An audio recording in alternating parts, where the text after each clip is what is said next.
अस्सलामुअलैकुम, मैं हूँ डॉक्टर फ़ज़ा ख़ान और मैं हूँ पाकिस्तान। दुनिया की मज़लूम तरीन हुर्रियत पसंद फ़लस्तीनी कौम की जानिब से अपना हक़ लेने के लिए जहादी कोशिशों के बाद इसराइली फ़िरौनियत को आज पूरा 1 साल हो रहा है। इस 1 बरस में इसराइल ने गज़ा पर क़यामत ढा दी। अब तक 20 लाख फ़लस्तीनी बेघर हो चुके हैं, जबकि 42,000 को कफन में लपेट कर कब्रों में उतारा जा चुका है। इन 42,000 में 60% ख़वातीन और बच्चे शामिल हैं। इसराइल के खिलाफ दुनिया भर में एहतजाज जारी और हर बाज़मीर शख्स गज़ा के लिए आवाज़ उठा रहा है।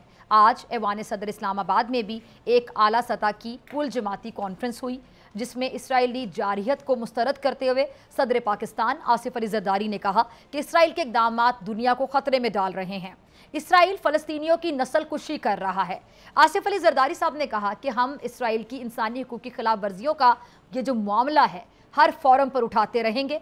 कॉन्फ्रेंस से साबिक़ वज़ीर आज़म और मुस्लिम लीग नून के सरबरा मियाँ नवाज शरीफ साहब ने कहा कि जी सबको एक होना होगा, अगर हमने कुछ ना किया तो फिर इसी तरह माओं बहनों को शहीद होता देखते रहेंगे।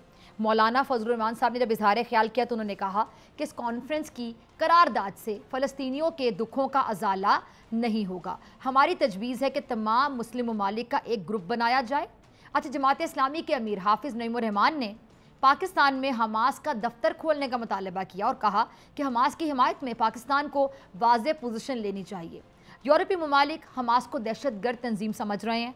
हमास दहशतगर्द नहीं है, एक कानूनी हुर्रियत पसंद तंजीम है और इस अहम कॉन्फ्रेंस में दुनिया को एक अच्छा मैसेज, एक अच्छा पैगाम गया। लेकिन अफसोस की बात यह है कि इस कॉन्फ्रेंस में पाकिस्तान तहरीक इंसाफ शरीक नहीं हुई। अगर शरीक होती तो मेरे ख्याल से अच्छा होता। सब्सक्राइब करें और बेल दबाएं ताकि कोई खबर रह न जाए।